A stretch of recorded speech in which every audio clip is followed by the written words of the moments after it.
Sup, y'all? It's Shannon. And Alexis. Welcome back for another episode of Get Stiff. Get Stiff is a podcast where we have conversations around grief, loss, and everything in between over cocktails. Each episode coincides with a themed cocktail, and we share the recipe with our listeners.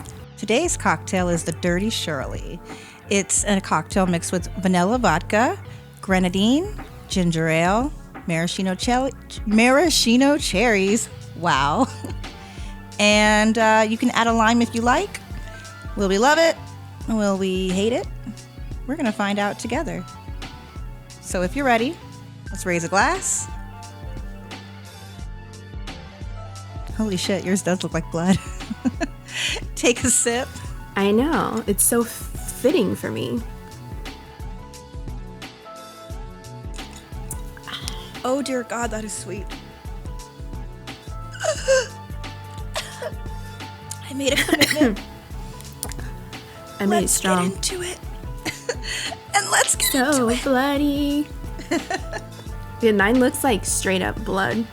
It does. Look at And how many also the cherries I glass got. is black too, so I'm sure that kind of has a little to do with Don't it. be a hater. I'm not a hater. I Of course think it have looks black great. glasses.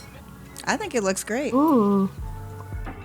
I wish I could get a cherry out, but you know. Anyways, let's get into our fun topic today. Do you know what we're going to talk about, Shannon? I have no idea. I'm just here. This is one of my favorite things to talk about because it's centered around the Victorians, who are actually the pioneers of shaping a lot of the things that we do today in Western society, funeral service. So let's get into it. I'm going to state some fun facts for you. Some fun funeral facts, huh? It's kind of annoying, but works. It works. Let's see. Let's play a game. Do you know the first, and I'm saying very first, instance of when people started wearing darker colors to portray that they were mourning? Let's see. Let's see if you can get this. I'll be real. I have no idea. But I'm going to guess, and that might Well. make it fun. Okay. Let's All right. see. When people started wearing darker clothing to represent mourning, I am so going to make this up. I'm going to say it was when maybe in the early 1700s, and they wore darker clothing to hide the blood from cleaning their loved ones' bodies. Is that your final answer? I don't fucking know, so yes. Or maybe, people Okay, didn't well, shower back you're then. wrong. People didn't shower back then, so maybe like to hide the stains. You don't know if people showered. Maybe they just showered in a different way than us. Anyways, I'll give you the answer. It was actually, and I'll say it was the first documented time. I mean, before this, who the hell knew? No one took really, notes. So the first instance of people wearing darker colors was actually during the men's favorite, Roman Empire. Fun fact. Yeah, they would wear darker colored togas. And that was how the general public would know the immediate family members and who was mourning. They would wear darker colored togas. They weren't exactly black. Let me put that out. They were not exactly black because at the time, black was harder to come around. So sad. There wasn't black dye back then, but they did wear things similar. There was dark gray, there was purples, hues of purples where it was easier for them to have access to. And then eventually it did evolve into black, them having access to things that, ink and such. So that was the very first instance of people wearing darker colors to show that they were mourning.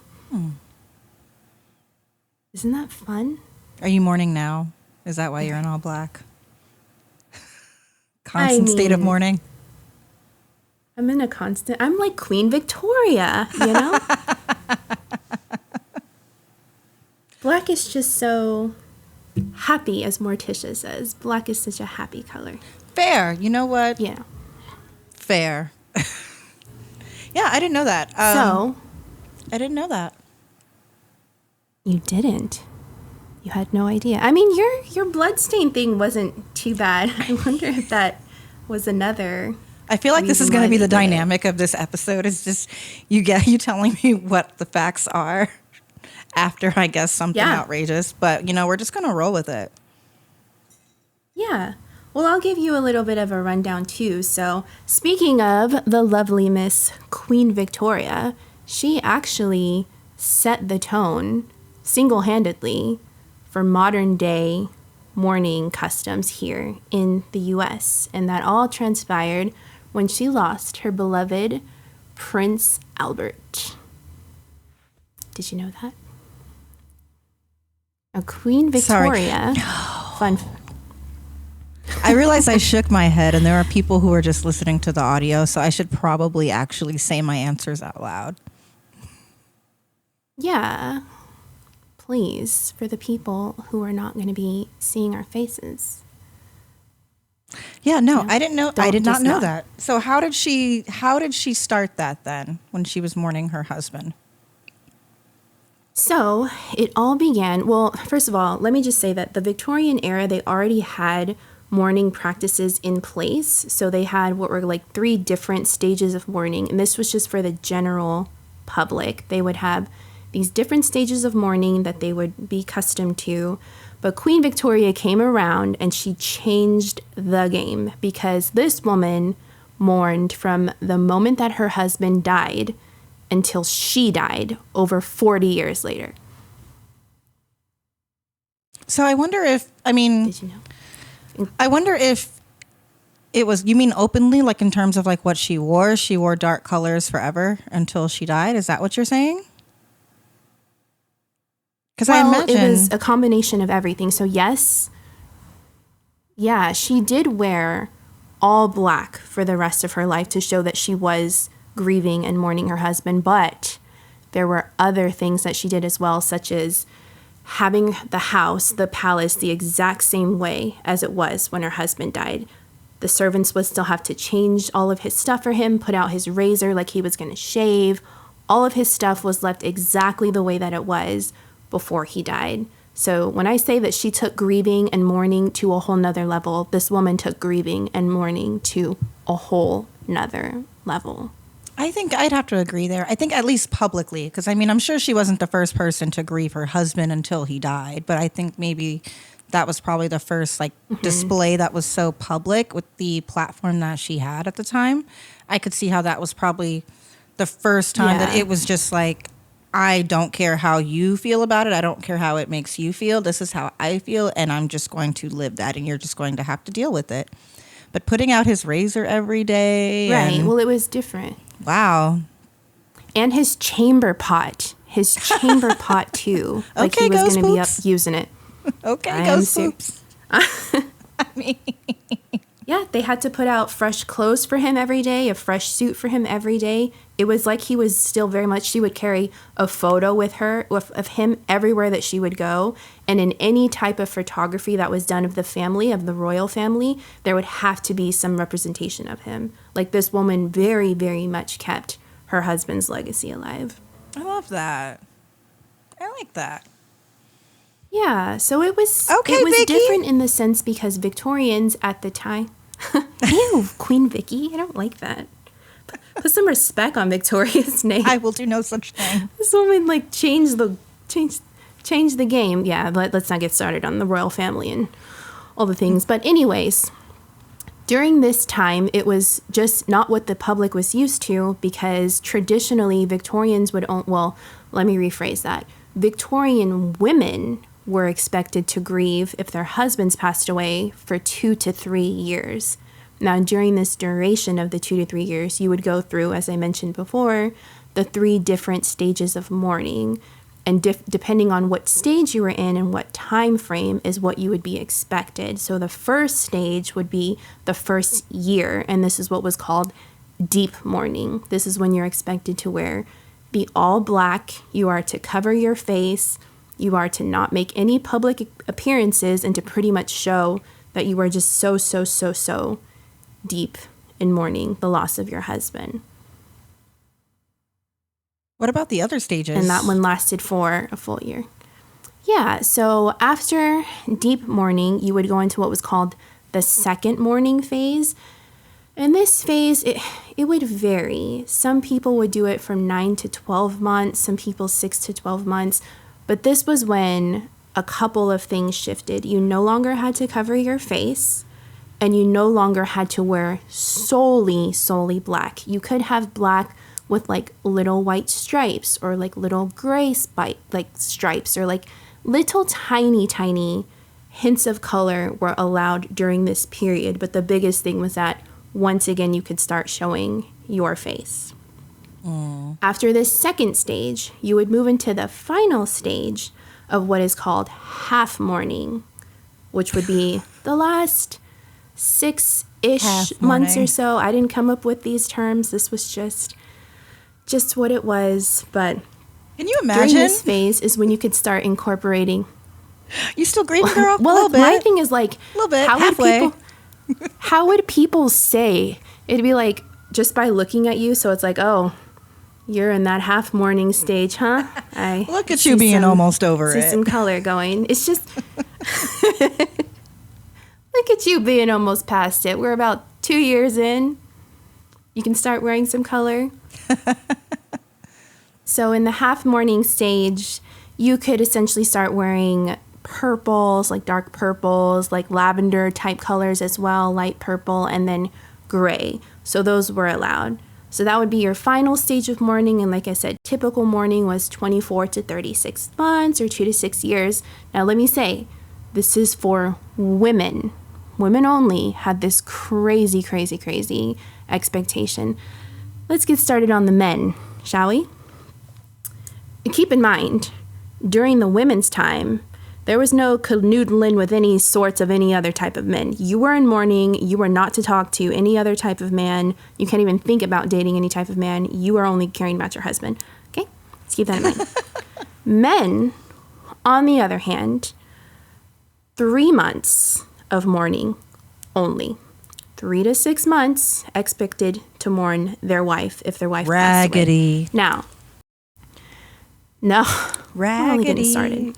So 3 to 6 months, you did not have to wear all black. You could still wear, during this time, black, like for men, was kind of like a normal thing. Like they wore suits, or like deep gray or like navy. So they could just stick to what they normally wore. Some of them would decide to wear a black armband to show that they were mourning, but it wasn't expected.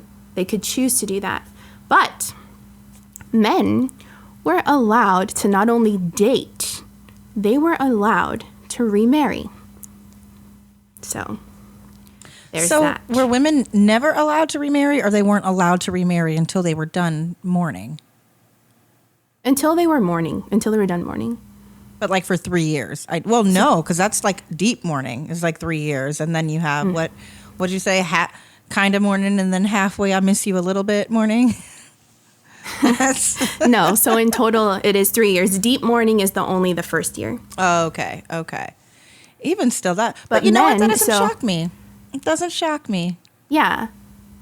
But men could remarry within that first time frame. And then, so what would happen is if they did decide to get remarried and were still in that like first 3 to 6 months of mourning, they essentially could kind of wear whatever they wanted, and then on their wedding day wear what they wanted. However, the day after, not only did they have to return to either wearing the band or like wearing, mostly like black somber clothes, the new wife was expected to begin wearing mourning attire to mourn the wife of her new husband. Absolutely not. Absolutely not. Oh yeah, you are going to be mourning somebody else's wife. Yep. Can you imagine? Oh, this is so funny. Oh, I just miss Carol. Don't you miss Carol? Like, hell no, I don't miss Carol. What you mean? I know. But that was the expectation, and men pretty much could be back in those streets within like days, weeks. They could already have new wives within the first 3 months, and the new wife just took on theirs. Actually, they were encouraged if there were children involved, like if the people had children, and then the mom passed away, the husband was encouraged to go get married so that there'd be another maternal figure in these kids' lives. So all I'm Within hearing 3 you say, months all of I'm their hearing mom you dying. saying is, all I'm hearing you say is that nothing has changed. But now you know the history of where that shit came from. I'm just saying. Absolutely You know? not. I'm not. There's no way. I'm not like you are fully entitled to your grief and your journey, but like I'm not gonna sit here and fake like I miss the whole reason why I was able to slide up in here. Like, Slide up in. yeah. Oh my God. Well, you only had to deal with it for a few months, so that would be the only upside there. Oh man, that's so You know? raggedy. That is so sweet. But what, the drink? Or me? Oh, let me Not take you. another sip. Never you. Okay. You are a walking I'm not cactus. sweet. You're never you. I'm not sweet. All right. Hit me with It's our just next his voice deceives people. Hit me with the next fact. So anywho, how this developed because of how big, well, not to be, morbid, me. There were so many people dying at that time, right? That this almost became kind of a fashion trend. All the people were dying. Everyone was in mourning all the time. So good old capitalism came into play, and essentially department stores started popping up that was strictly mourning attire and taking off and kind of taking over the market. And that is what brought it to America, because of course America is going to be all over making some money and profiting off of those who are grieving. So mourning attire became almost a fashion sense. People were seeing who had the best mourning attire, and it became a really, really, really big thing in the fashion industry. There were magazines dedicated strictly just to mourning attire. So it came over here and it just took off. And I think you still see a lot of that today. I mean, not the necessarily wearing, black for years or anything like that, but it's expected at, a lot of funerals today, unless otherwise explicitly stated. Like you generally wear black or something darker or and I always thought it was just not to call attention to yourself because you're there to honor someone else. That's why a lot of funeral directors wear black. That's why our go-to, for years and years has been black, was because you want to blend into the background because we're here to celebrate someone else. We're here to celebrate this life in front of us, and that's where all the flowers go, and that's where the colorful outfit is, and that's where if you do a casket that's stands out or anything like that, or the slideshow or all the color, it kind of gravitates towards the front, and that's supposed to be the focus, and everything else is background because while we're here, it's not about us. But I mean, it makes sense because capitalism, so of course. But ladies, sorry, my cats are fighting. And they're fighting right next to the Christmas tree because we're recording this during the holiday season. So if they knock it over, I'm going to be mad. How do you know they're fighting and not just playing? Because one of them hissed. Oh. I know my babies. I was like, how do you know? Anyway. I forget. Anyway. Yes. Yeah. So yeah. I definitely, I Like can you were see how it, saying. I can see how it would have kind of trickled down into our norms and culture, I guess, as an American society in a sense. But I see more and more people getting away from that, though, which is cool to kind of see that, we always say there's more than one way to grieve.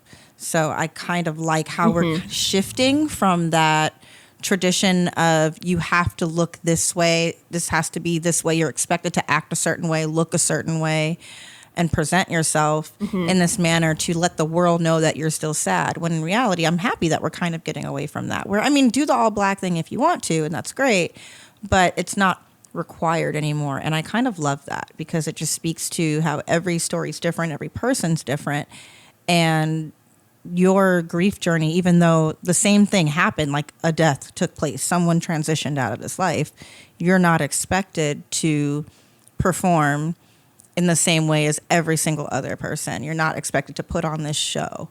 and you can grieve in your own way and follow your own journey to healing. And so I think that's pretty cool, is how we've kind of grown a little bit, or trying to grow.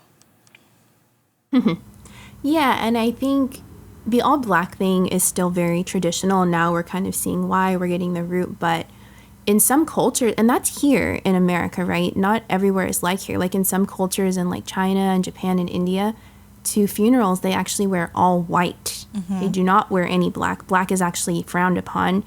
And for some of those people, the white promotes, purity, and a lot of them believe in reincarnation and rebirth, and they believe that being buried in white and everyone else wearing white, that this person would be able to achieve those things. So America, we do things differently, and I feel like you were saying, we do kind of see a shift in it.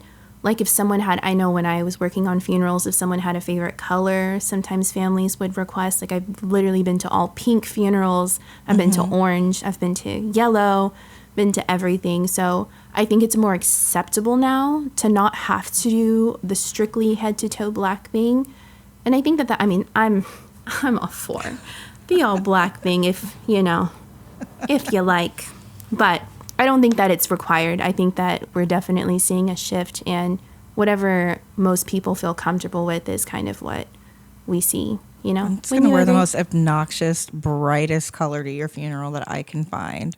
It's going to be so obnoxious. You're going to be banned. Shut up. You're going to wear purple or like it's going to be loud. And I love how we both kind of just acknowledge that I'm going to outlive you. I live a wild life of my freaking reading books and exploring forests and stuff. Who knows? It always starts with a run through the forest. That's how every first 48 starts. She went for a run alone. I'm not running. I'm hiking. And I'm not alone. I've got the spirits of the forest around me. Move on to the next fact, girl. Move on to the next fact. Well, yeah, I kind of was bringing up the sense of how the biggest shift I explained the typical mourning period before Queen Victoria came and changed everything. And not everyone obviously expected to do things to her level of the 40 years of mourning, but traditional for women, like I was saying, was 2 to 3 years. But everything changed when this huge event happened. Let's play another guessing game, Shannon. Oh, God. Do you know what changed the game? In funeral attire? Not funeral attire, but the length that people are mourning and expected to be mourning for. Oh, it's the Civil War. Because at the time it was for years.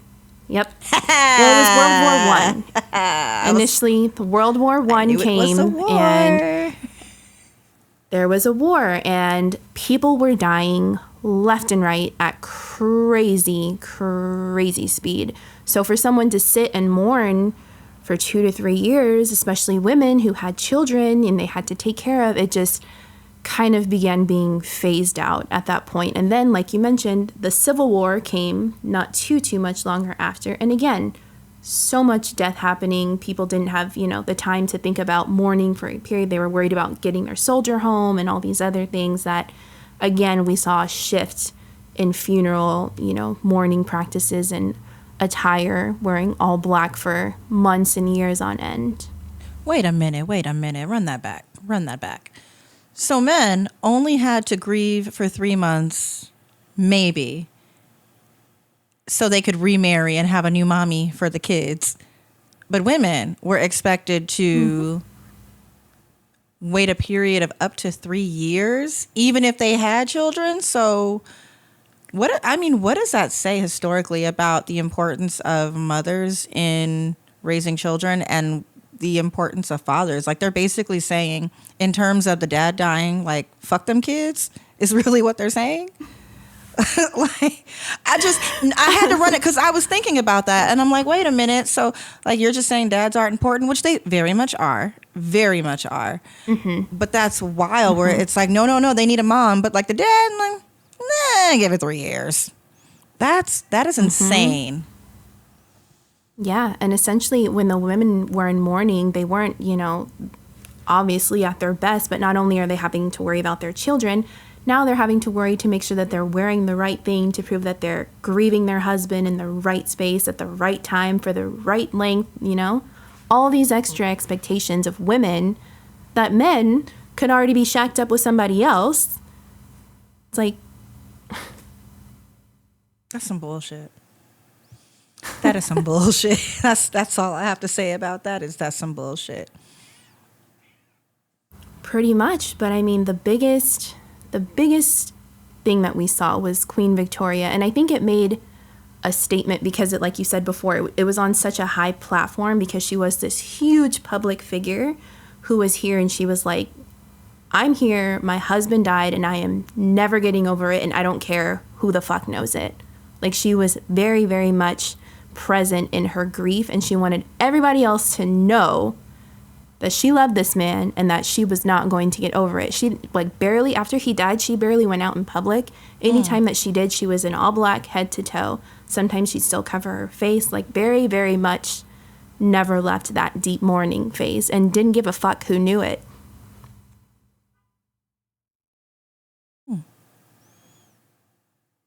You know what's funny is the basic bitch in me is trying to remember if they covered that on The Crown. Do you watch that? I've never seen The Crown, so It's like it's my. Did they go way back to the Queen Victoria days? It follows Lilibet from the time that she's like a child until when she becomes, queen when she's like 20 or something like that. But like it follows her from like childhood, and I think Queen Victoria is in it. And I want to say I remember that, which is like I'm in season 6 now, so that was like a million years ago in Netflix How many time. seasons are there? 6 right now. The final season's coming out. The second part, I think, of the final season's really about to drop, or it just dropped.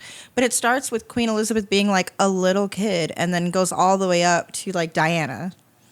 So it's my guilty pleasure watch. Very like Downton Abbey pace though, where like the tea is in the conversations. There's not a lot of action, but like the tea is in the conversation. Seen Downton Abbey. I haven't either. That was a guess. That was a guess. What do you mean that was a guess? I'm not good on the TV front. The last thing I watched was the Poe series, Fall of the House of Usher. Mm-hmm. You know, that's more my speed. I haven't gotten down with The Crown. You know. But anyways, back to what shaped modern day mourning attire. Now I think we're seeing a complete shift in mourning attire, as we were talking about. So I don't know. What if someone were to ask you, Shannon, what is an appropriate outfit to wear to a funeral? Like, I have no idea what to wear. Like, I don't know what to wear. Like, what are some suggestions you would say? Not like hard, you have to wear this. It doesn't have to be very strict. Just like, oh, here are some options of things that I think, are most common to see people wearing. So, I mean, I generally don't give I try not to give blanket answers when people ask me questions like that. I always try to turn them because, again, everybody's different. Like, I wouldn't, I don't care if you show up to my funeral naked. I really don't care. But, really? I do not give a fuck. Like, my mom might care, and God help you then. But listen, my mother's like the nicest person in the world. So if you piss her off, you're clearly the problem. Like, it's like Gia. If Gia gets mad, it's your fault. The problem is you. Yeah, true.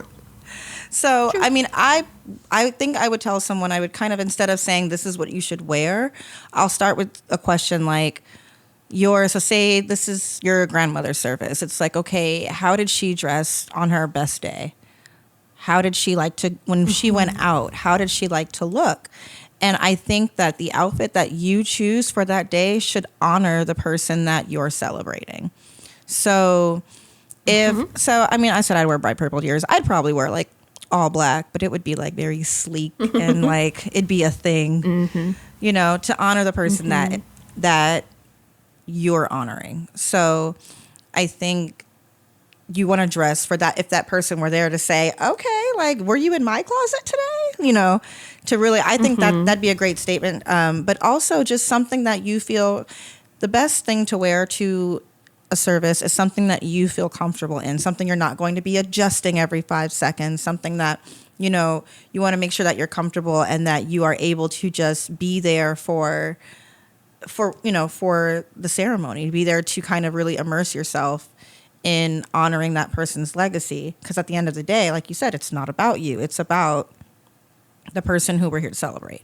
So I kind of think that's where, you know, and yes, if you're going to someone like a service who's traditional, you know, someone who's like very churchy or, you know, religious in that aspect, then I do think it's appropriate to dress for the venue where you're going. Because again, if you may feel comfortable in like a little thotty like skirt or whatever, you may feel comfortable, and that's fine. Like, live your best life. If you want to go outside in booty shorts and nipple pasties, I support you. However, if you walk into a church with that outfit on, attention's going to be on you. You have now created a spectacle, and now people are staring at you and talking about you instead of honoring the person who we're here to celebrate. So that's kind of how I look at it, because I think a lot of people feel policed and say, you know, you can't police what I'm going to wear. And it's like, you're absolutely right. No one should police what anyone else is going to wear. But are you making this about you and not about the other person? Now, if you're going to your grandma's service and, you know your Nana or Mima or Pip Pop or whatever y'all call them, they'd be like, baby, Gigi, be yourself. I want you to be glamorous and do this and this and this. Then go all out. And stand in that. And that's totally fine. Like I use an example. I was in a wedding a few months back. I was a bridesmaid, and we didn't have matching outfits or anything like that. And the bride very much was like, I want you to wear whatever makes you feel like the baddest, flyest, prettiest bitch. Like, that's what I want. And those are the only rules, is just go all out and feel like your most fabulous self. Those are the rules, and that is the dress code. And everybody showed up and showed out. And so in situations like that, it's absolutely appropriate. And you just kind of have to know who you're there to celebrate. But I think the best rule to abide by is, if you're going to support someone else, like if I were going to say, I don't know, say if my coworker lost a parent and I was going to their service and I didn't know them, I would probably dress in something, really muted, really basic, just to kind of blend into the background, because I don't want to make it about me. What about you? What do you think? I would say to play it safe. I think a lot of the times, and it depends on the situation and who it is that passed and your relationship to that person. But I would say, dressed appropriately and diligently, and if you stick to that, it's, I wouldn't say that there's there are some things that you probably should not wear, and if I have to tell you, then you have to ask. Just if you have to ask me if something's appropriate, it's probably not. But I'd say just be, respectable and be dignified and be proud of what you're wearing, because you are there to honor a life of somebody, and just keep that in mind. But this leads me into, we're going to play a little game. Oh, God. Are you ready? Go. No. Are you ready? I'm not doing very well with these games. No, it's not a question, okay? So we're going to play our favorite, Am I the Asshole? Oh. Funeral attire edition. All right. Are you ready? I'm ready. I take it back. I'm ready. All right. Am I the asshole for dressing up for a funeral? 27-year-old female. My great uncle passed away recently. I only saw him every few years at large family reunions, but was still very saddened by his passing. He was much closer to my cousins, who live in the same state as him. This was the first funeral I have ever attended as an adult. I will admit, I chose a fashionable outfit because I've always wanted to wear a fancy hat funeral look. Not done. I wore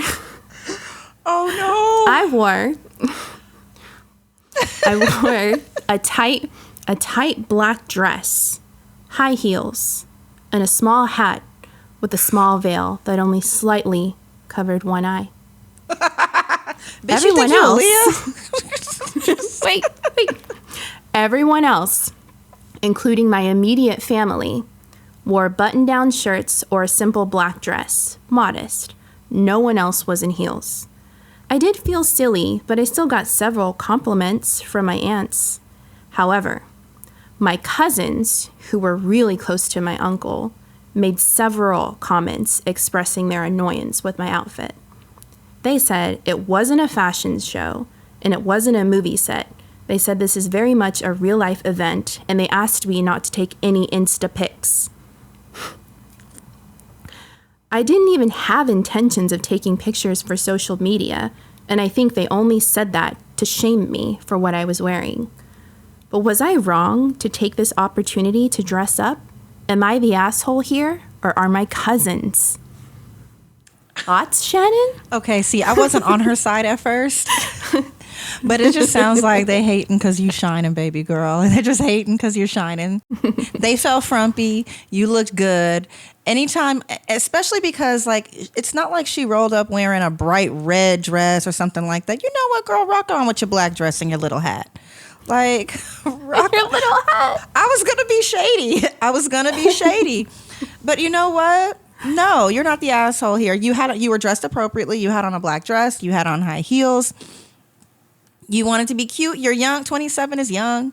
You want to be cute. Be cute. Mm-hmm. And you were going out. And you know that a lot of times, and again, I don't know what cultural background she has, but yeah, I will say that, like, my family's Creole. So when we get together, and it's a big family, there's a lot of us, which means we're not always all together. It's very difficult to get all of us in the same room. So when we are in the same room, like the last funeral that we had, we took family photo. Well, the last event was a wedding last weekend, but like at, my grandparents' funeral, everyone's dressed up and we're taking family pictures because that's what we do. Who knows when the next time that we'll be able to get together. So I don't think that she's an asshole for getting dressed up. Now, your motives were a little sketchy. That's why I was kind of side-eyeing her in the beginning. But, I mean, you stayed in line with the colors. You dressed, you picked an appropriate color. You didn't wear, I was thinking big, like, Sunday lady church hat when she was saying hat fashion statement. Which would still, for some people, be veil, appropriate. Fine. Totally fine. Yeah, it sounds like your cousins are haters, and they were mad that you looked good. It's he at the end. You looked good. And they felt raggedy next to you. And that's a them problem, babes. What do you think, Alexis? I would have to see said dress because she did say little tight black dress. But I don't think that there was anything wrong. I don't think that she was wrong. It'd be one thing if she would have said like crazy accessories or like a hoochie mama dress or like, something crazy. But I don't think that there was anything wrong with what she was wearing. Given I would have to see. But from what I heard and what she described, I don't think that she was the asshole in this situation. Absolutely I do not. also, though, feel for her cousins because they probably feel some type of way that they're closer to her and that she showed up like that, They're like, I think that they may think that she's trying to be the center of attention. Not to say that they're right. I think that's where their mind is. I think I don't think that there was anything wrong I think with what that is a common opinion for people, I think, who try to stifle creativity. It's like, instead, when you see someone being their true self, if you're not comfortable with yourself, the first thought is, oh, look at her, she thinks she's all that. Versus it's like, no, I'm just living in my truth and happy and bouncy and like living my best life, and I don't care what you think. I'm going to do what makes me feel good. But your discomfort about something within yourself, you're projecting, babe. And I think that might be what, and again, yes, I'd have to see the dress. But again, if she showed up in a bright blue tight dress, fine. But also I think about, what is her body type like? Is she athletic? Is she tiny? Is she curved? Like I might put on a dress that may fit loosely on somebody, and on me, I look like Jessica Rabbit. And that's not, I can't change my body type. Like, it's just, it is what it is. True. Like, it is what it is. If you don't like it, close your eyes. Like, there's only so many stores I'm going to go to before it's just like, this is what you're getting. So I think because which is why I don't think that they were, Who knows? Let them hate, baby. Rock your black dress. All right, so that's our common consensus. Let's move on to the next, which is on the flip side. So this one, am I the asshole for not wearing appropriate clothes to my grandma's funeral? 23-year-old female. We got a lot of young 20 females up in here. All right, ready? I'm ready. I attended my grandma's funeral last week and didn't have specific funeral clothes or have any time to go shopping. So I just wore a black blazer, plain white t-shirt, and gray pants that I normally just wear for job interviews. I don't have any heels, so I just wore my fancier brown sandals. I don't own any jewelry and I don't wear makeup. So I just borrowed my roommate's necklace, her black purse, and her lipstick and just threw my hair into a messy bun. When everyone came in for the wake, I was very much clearly underdressed. The whole entire funeral, even the people who were working there, were looking at me, and I felt very uncomfortable and very out of place. Today I got an email from my aunt and uncle telling me that I disrespected my grandma's memory by looking sloppy, and that I obviously didn't put any effort into my appearance at her funeral. Am I the asshole for not putting more effort into my grandma's funeral? Thoughts, Shannon? First of all, Aunt Mabel could go fuck herself. That's how I feel. I have, this girl is young. She's 23 years old. I remember when I was 23, I didn't make a lot of money. And, buying a new outfit for every event, may not been able to happen. So I think about a couple things because,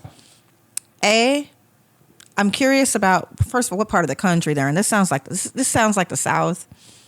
It does. Which brings me to my next point is, where's your mama at, girl? Is your mom still alive? And are y'all cool? Because I think I have a really solid relationship with my mom, and we would call each other and be like, hey, what are you wearing to this funeral? Or if she knows I'm someone that doesn't get dressed up, it'll be like, what are you wearing? And if I say I don't have anything, she might buy something for me to wear.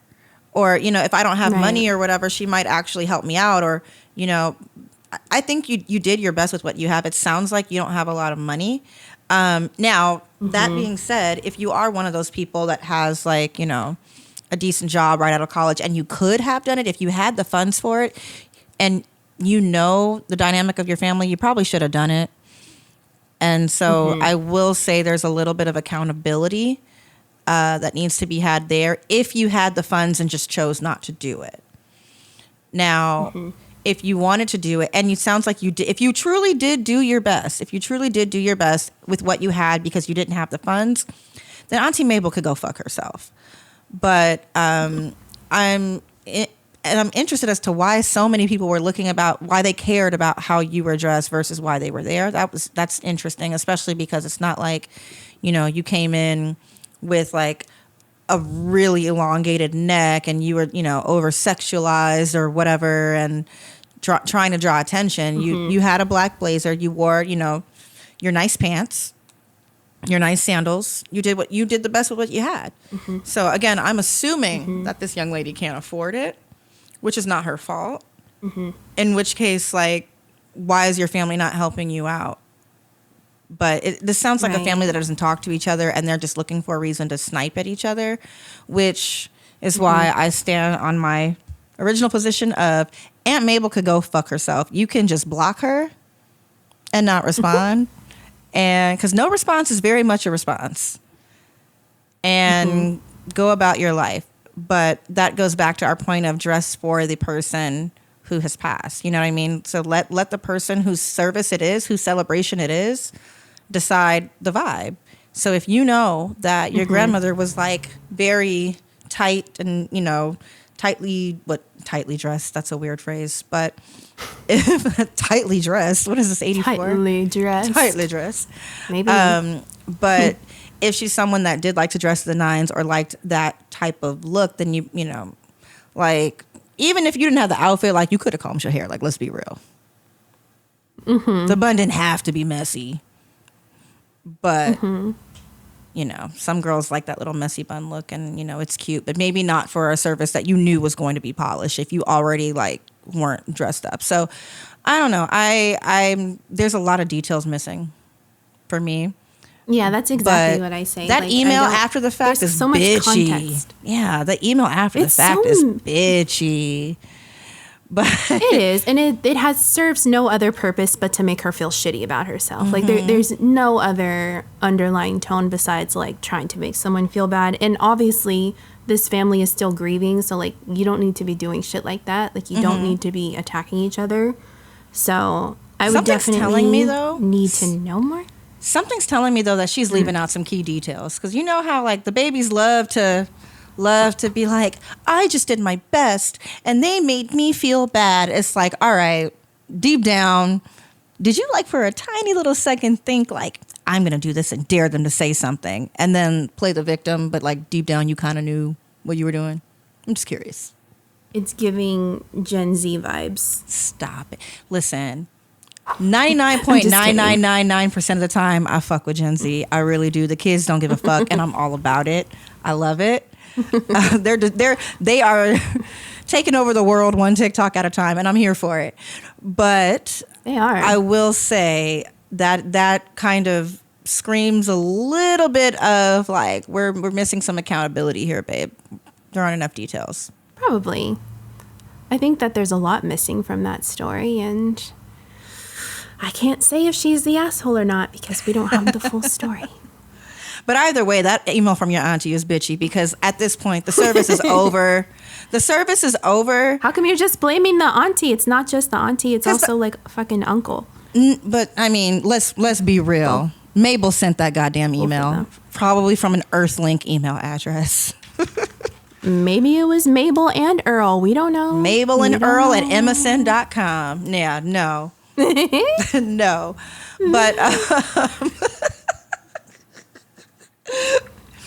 But because like even that's annoying, because you're just doing that to be a bitch. All you could have done is at the next event, it could have been like, hey, can you guys make sure that, you know, I don't know, Sydney, for the next family event, like there's a dress code or something like that. Like at the next event, if you're having something, then you can say, hey, Sydney, this is how everyone's dressing. Are you cool with the dress code? You know, do you need me to send you something so you can get something that'll kind of go with what everyone else is wearing? I don't know. I don't fucking know. But I didn't like that email. That either way, regardless of if she did it on purpose or not, that was bitchy and uncalled for. So we don't know if she's the asshole, but we know her aunt and her uncle are the assholes. Auntie Mabel and Uncle Earl? Yeah. They're the assholes. They're the assholes, for sure. You're kind of an asshole, too. I think just like a teensy bit. You're like a half asshole, like half morning. You're a half like soul. A half Oh, no, half soul sounds terrible. Half soul sounds like she doesn't have a soul. Oh, God, of course you like it. Just saying. Well, guys, this has been a lot of fun teaching you all about my beloved Victorian era and how we got some of our funeral attire customs here in the West Side. You know. You just throw up West drinking. Side. All right, y'all. Well, as always, if you want to keep up with the show, you can follow us at Get Stiff Podcast on Instagram. You can follow me on Instagram at I Do Death, on X at I Do Death, and on TikTok at I.do.death. I.do.death. And me, you can keep up with me on Instagram and TikTok and X at Death with Lex. You know. As always, this has been another episode of Get Stiff, Stiff Talk. Stiff drinks. And we out. And we out. Ew. Get Stiff is produced by Milan Reed. Do you love us and want to help others find the show? If you're watching on YouTube, please like and subscribe. For all audio platforms, please rate and review the show. It helps others find us, and we'd love to know what you think. Do you have a topic you want to hear us get into? A drink recipe you'd like to recommend? Do you have a story to share? We want to hear from you. Get in touch at getstiffpodcast@gmail.com or reach out on Instagram at getstiffpodcast.